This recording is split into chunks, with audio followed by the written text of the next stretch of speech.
Os condutores se sujeitam a penalidades e medidas administrativas no caso de inobservância de qualquer norma ou preceitos estabelecidos pelo: alternativa A, Código de Trânsito Brasileiros, por leis estaduais complementares, desde que regulamentadas pelo CONTRAN; B, Código de Trânsito Brasileiro, por leis federais complementares e pelas resoluções do CONTRAN; alternativa C, pelo Código de Trânsito Brasileiro, desde que regulamentado pelo CONTRAN e fiscalizado pela Guarda Municipal; e alternativa D de dado, Código de Trânsito Brasileiro, por leis estaduais complementares e pelas resoluções do CONTRAN. Então, nós temos aqui uma questão um pouco difícil até, porque ela fala da legislação de trânsito e quando os condutores estão sujeitos a penalidades e medidas administrativas. Nesse caso, os condutores estão sujeitos a penalidades e medidas administrativas no caso de inobservância. O que é o inobservância? É deixar de observar, de cumprir e de obedecer o quê? O Código de Trânsito Brasileiro, as leis federais complementares e as resoluções do CONTRAN. Resposta correta: as motocicletas em movimento são difíceis de ser percebidas no trânsito pelos motoristas. Portanto, um comportamento considerado inadequado por parte do condutor do veículo é: alternativa A, mudar bruscamente de faixa sem a utilização da seta, afinal, a preferência é sempre dos carros. B, sinalizar com antecedência sua intenção de mudar de faixa, além de olhar nos espelhos retrovisores. C, prestar atenção ao ruído ou à luz do farol das motos antes de mudar de faixa ou de direção na via. E D de dado, observar constantemente a presença de motos, utilizando os espelhos retrovisores internos e externos. Então, nesse caso, o que o condutor não deve fazer, que é inadequado, é mudar bruscamente de faixa, sem a utilização da seta e sem prestar atenção no ruído das motos, no posicionamento das motos na via. Nesse caso, a resposta correta é a alternativa A.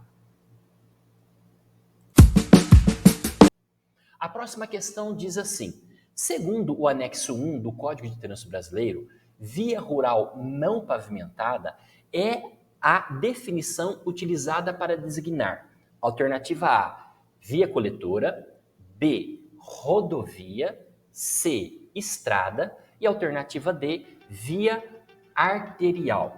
Vamos lá, eu sempre digo para os meus alunos, na página 13 do nosso livro, nós temos os assuntos, as vias abertas à circulação, que são as vias urbanas e as vias rurais. Uma explicação muito objetiva é assim: as vias urbanas são as vias da cidade, pois estão no perímetro urbano, e as vias rurais são as vias fora da cidade, que estão na área rural. No caso, as vias rurais são rodovias e estradas.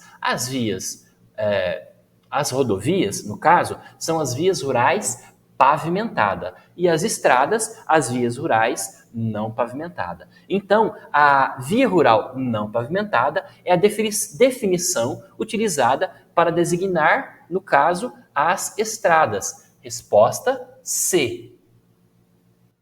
Para entregar uma carga sem atraso, um condutor está dirigindo há muitas horas seguidas, sem qualquer descanso. Essa atitude representa alternativa A, uma dedicação à empresa em que trabalha, além de senso de responsabilidade no trânsito. B, uma preocupação e cuidado consigo mesmo e com os demais usuários da via. C, alto espírito profissional que não compromete a segurança no trânsito. E alternativa D, uma condição adversa de condutor, que é fadiga e pode gerar acidentes. Ora, embora o profissional esteja sendo dedicado ao seu trabalho, dirigir muitas horas seguidas sem qualquer descanso irá proporcionar uma condição adversa de condutor, porque ele estará fadigado e isso pode gerar acidentes. Então, deve haver um cuidado muito grande. E nesse caso, a resposta correta é a alternativa D. Diante da placa de advertência A27, o condutor deve estar alerta, porque a alternativa A diz: existe acidente na pista à frente? Alternativa B: há uma área de risco de acidente por desmoronamento? Alternativa B. C, na verdade, a B eu já falei. Máquinas na pista com risco de acidente. E alternativa D, obras na pista com risco de acidente. Nós estamos vendo ali uma placa de advertência que indica que pode haver área com risco de acidente por desmoronamento. Resposta correta, alternativa B. A ocorrência de aquaplanagem é agravada quando? Alternativa A. A profundidade dos sulcos do pneu está abaixo do limite mínimo exigido. Alternativa B de bola. O condutor reduz a velocidade antes de entrar em trechos com água na pista. Alternativa C. O sistema de embreagem do veículo está com desgaste acentuado. E alternativa D de dado, o sistema de suspensão e de amortecedores perdeu a validade. Então vamos lá. Nós já ensinamos, aprendemos na matéria de direção defensiva sobre a aquaplanagem e o que leva a ocorrer a aquaplanagem, que é a combinação de água na pista, poças d'água, alta velocidade do veículo e o pneu em mau estado de conservação. E essa situação do pneu estar em mau estado de conservação é quando a profundidade dos sulcos do pneu está abaixo do limite mínimo exigido. Então, a resposta correta é a alternativa A.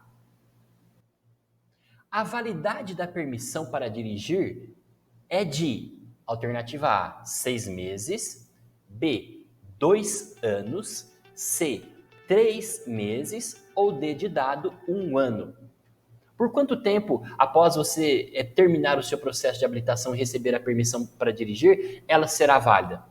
Você sabe essa resposta. Seu amigo já tirou carta, já comentou com você, você já assistiu na aula do CFC. Quanto tempo? Alternativa D, 1 ano. A próxima questão diz assim: avançar o sinal vermelho do semáforo ou de parada obrigatória, exceto onde houver sinalização que permita a livre conversão à direita, prevista no artigo 44A do Código de Trânsito Brasileiro, é uma infração gravíssima, que terá como penalidade, alternativa A, apreensão da CNH, B, apreensão do veículo, alternativa C, multa e alternativa D, frequência obrigatória em curso de reciclagem. Nós sabemos que quando o condutor comete uma infração, ele será multado, ele terá como penalidade uma multa.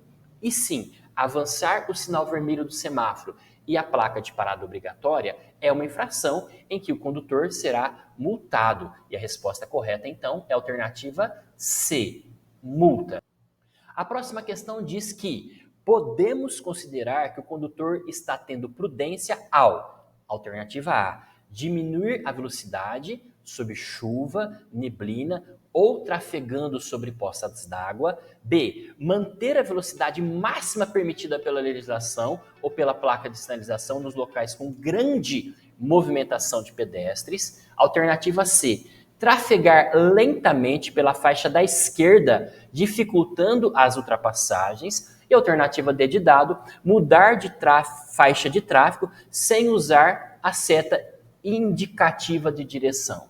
Olha, aqui mais uma questão sobre o quê? Direção defensiva. Nesse caso, o condutor que dirige defensivamente é aquele que diminui a velocidade sob chuva, neblina ou trafegando sobre poças d'água. Nesse caso, a resposta correta é a alternativa A.